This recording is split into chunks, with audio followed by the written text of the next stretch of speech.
नमस्कार। नमस्कार। सोचिए एक घर जो एक पिता की मौत के बाद दो हिस्सों में बंट जाता है।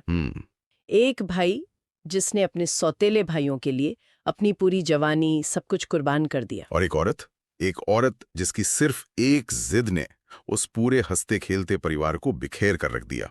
और सवाल ये उठता है कि क्या होता है जब अपने ही पराये हो जाते हैं, जब घर के आंगन में ही एक दीवार खिंच जाती है।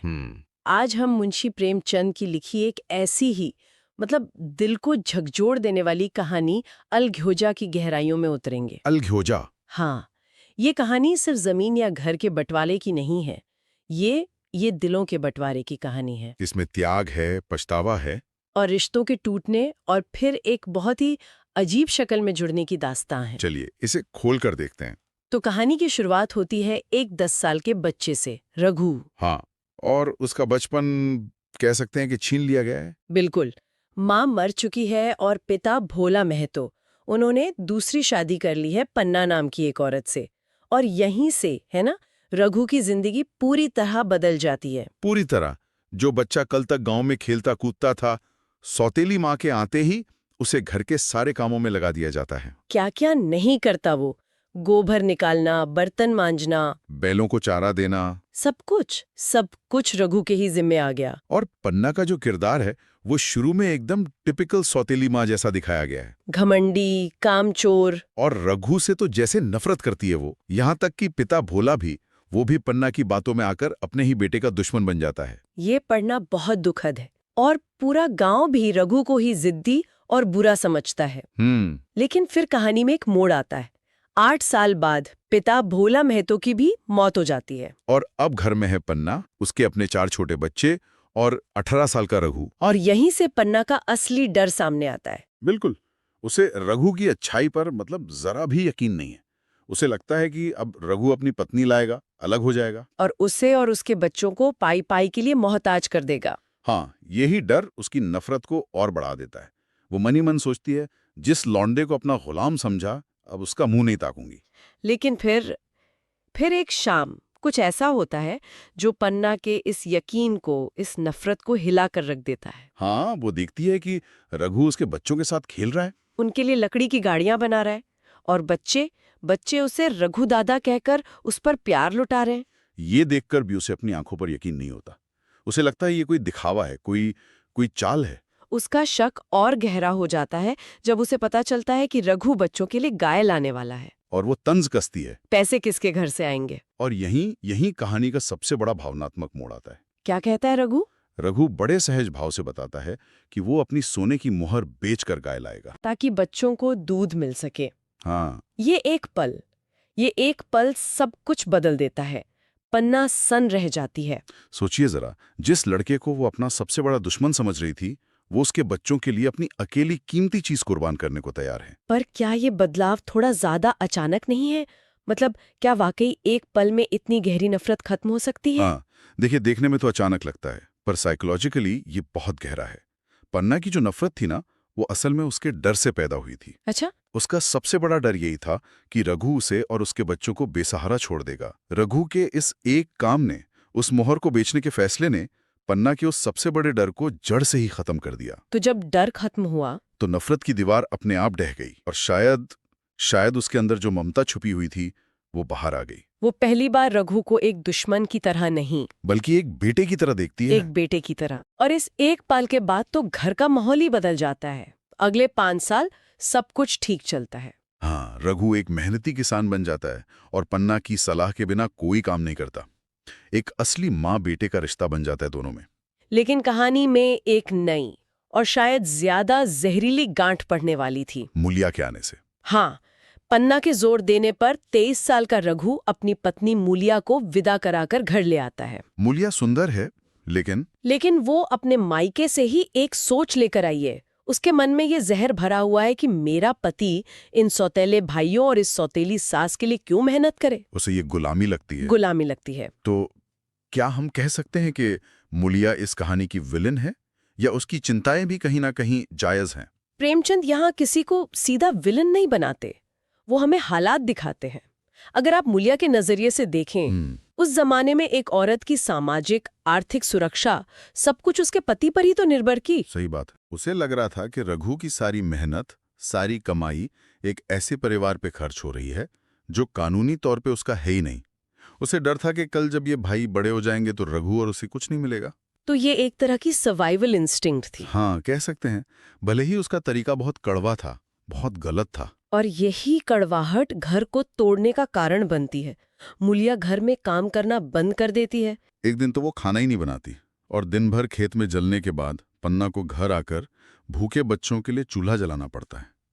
टकराव बढ़ता ही जाता है। और टकराव का चरम बिंदु आता है दशहरे के दिन। हाँ, जब पैसों को लेकर झगड़ा होता है और मूलिया ऐलान कर देती है कि जब तक घर अलग नहीं होगा वो पानी तक नहीं पिएगी। वो रघु से कहती है, बहुत झेल चुकी, अब नहीं झेला जाता। और यही कहानी का टाइटल अलघोजा पूरी तरह से सामने आता है। ये सिर्फ सेपरेशन या बंटवारा का अनुवाद नहीं है, है ना? बिल्कुल नहीं। बंटवारा तो एक कानूनी या एक भौतिक क्रिया है, एक ट्रांजैक्शन है। अलघोजा उस बंटवारे से पैदा होने वाली भावनात्मक उथल-पुथल है। वो कड़वाहट, वो उलझन है जो कभी सुलझती नहीं। ये वो दुख की स्थिति है जिसमें अपने ही पराये लगने लगते हैं और साथ रहकर भी एक दूरी बन जाती है। प्रेमचंद ने बहुत सोच समझकर ये शब्द चुना है। बहुत। ये सिर्फ चूल्हों का अलग होना नहीं है, ये दिलों का उलझकर टूटना है। अलग होने की बात सुनकर रघु, वो तो टूट जाता है। उसने सपने में भी ये नहीं सोचा था। वो जानता है कि रोटी के साथ साथ दिल भी अलग हो जाते हैं। वो मूलिया के पैरों में गिरकर मिन्नतें करता है, पर वो नहीं मानती। और तब पन्ना जो ये सब सुन रही होती है, वो एक और बड़ा त्याग करती है। वो रघु का दर्द समझ जाती है। हाँ, और खुद सामने आकर रघु से कहती है कि वो मूलिया को लेकर अलग हो जाए। और वो जो कहती है रोते हुए, वो तो दिल छीड़ देता है। चाहे तुमसे अलग हो जाऊं, पर जिस घड़ी पुकारोगे कुत्ते की तरह दौड़ी आऊंगी। पन्ना के ये शब्द सुनकर रघु वो मूर्ति की तरह बस आसमान को ताकता रह जाता है। और घर के आंगन में 2 चूल्हे जलने की तैयारी हो जाती है। यहाँ से कहानी का सबसे दर्दनाक हिस्सा शुरू होता है। अलग होने के बाद रघु की जिंदगी कैसी हो जाती है। रघु सिर्फ शारीरिक रूप से नहीं, वो मानसिक और भावनात्मक रूप से भी घुलने लगता है। उसे खाना जहर जैसा लगता है। उसे हर पल अपने पिता की आंखें दिखती हैं जो उससे पूछ रही हों कि उसने ये क्या किया। वो उस अपराध बोध में जीता है कि उसने परिवार को तोड़ दिया।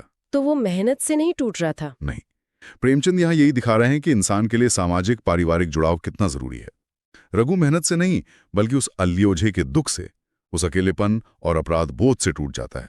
5 साल गुजर जाते हैं। आंगन में दीवार खिंच चुकी है, खेतों में मेड़ पड़ गई है।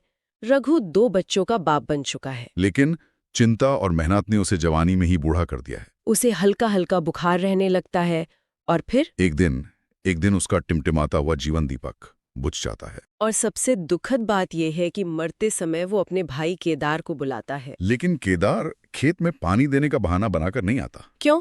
उसे डर लगता है कि कहीं भैया दवा के लिए पैसे ना मांग ले। रघु अकेले ही मर जाता है। रघु की मौत ये कहानी का वो बिंदु है जहां सब कुछ बिखर जाता है, लेकिन शायद यहीं से कुछ जुड़ने की गुंजाइश भी पैदा होती है। मूलिया का क्या होता है? रघु की मौत के बाद मूलिया का जीवन तो अंधकारमय हो जाता है। जिस जमीन पर उसने अपने सपनों की दीवार खड़ी की थी, वो खिसक जाती है। उसे अपनी गलती का, अपनी जिद का एहसास होता है। बहुत गहरा एहसास होता है। वो शर्म के मारे किसी को मुंह नहीं दिखा पाती। और फिर एक और खूबसूरत मोड़ आता है। एक दिन जब मूलिया खलिहान में अकेले रो रही होती है, तो पन्ना वहां आती है।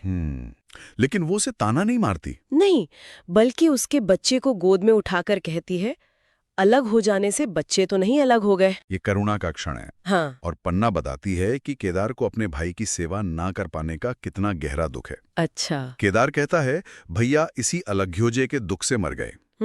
भैया हमारे लिए मर गए तो हम भी उनके बाल बच्चों के लिए मर जाएंगे। ये सुनकर मूलिया की आंखों से पछताव के आंसू बहने लगते हैं। और यहीं से, उस एक पल से परिवार का फिर से एक होना शुरू होता है। तो रघु का बलिदान आखिर में परिवार को जोड़ने का काम करता है। कहानी के अंत में 5 साल बाद हम देखते हैं कि परिवार फिर से एक हो गया है। हाँ, केदार घर का मालिक है और मूलिया घर की मालकिन। और केदार ने रघु के बेटों को अपना लिया है और खुद शादी न करने का फैसला किया है। हाँ, लेकिन कहानी यहाँ खत्म नहीं होती। प्रेमचंद एक और परत जोड़ते हैं इसमें। क्या? पन्ना को एहसास होता है कि केदार के मन में मूलिया के लिए जगह है। वो दोनों के रिश्ते की बात चलाती है। और मूलिया, जिसका जीवन वैधव्य के शोक में मुरझा चुका था, ये सुनकर उसका चेहरा खिल उठता है।